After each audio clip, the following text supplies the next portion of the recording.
Okay, here's some mobility, pliability primers I like to do. One is to ensure that I maintain full range of motion as I age. So here obviously is just your standard heel sit. I'll hit that for a bit. Here I like to use the post to set myself in a very upright, deep squat. I have pretty tight hips, so I do this every day.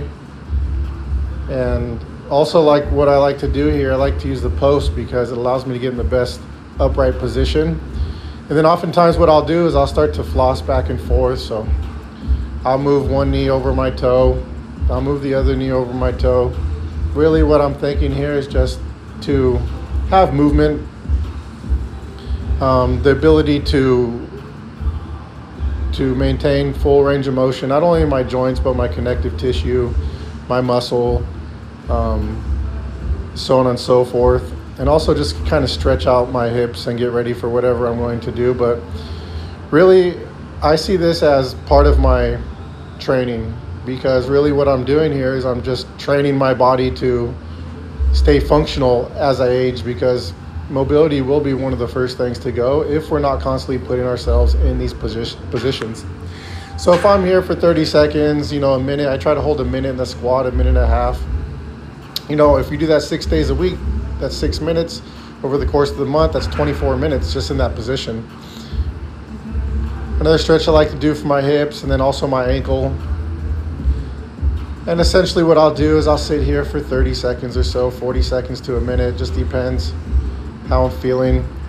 I'm using my elbow here to push my knee out. I'll also use it to push my knee down over my foot in order to help stretch out my ankle as well. I'll do this for both sides. Trying to get my butt as low to the ground as I can while maintaining my back in an upright position. I remember I'm looking at the clock. Sometimes I'll grab the post higher, and I'll do this to also kind of stretch my lat at the same time.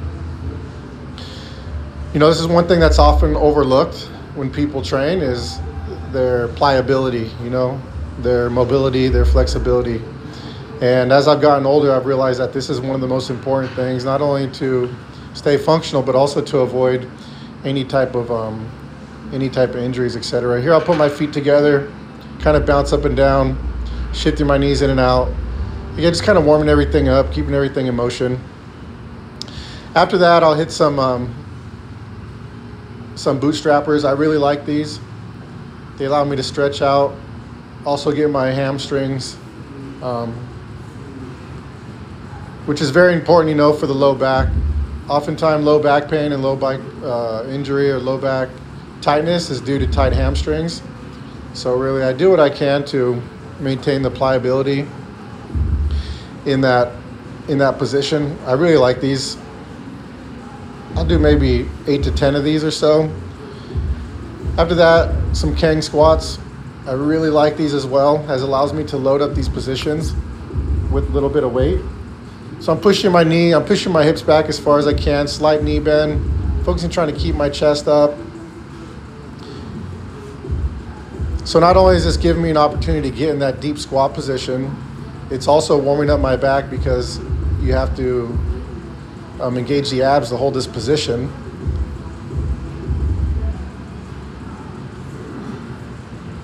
Also, I like the fact that it constantly keeps you moving, so it's an active stretch.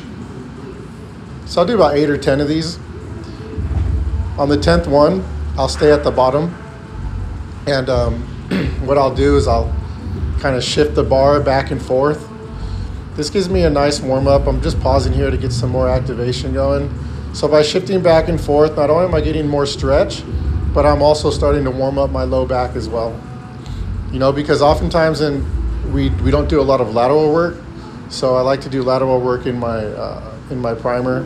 Then I'll sit here, and that's it. So a little inspiration from Lu Zhaozhen. I really like these two to help just stretch everything out and get me primed and ready to go. And that's it. This little primer I like to do on top of my first primer.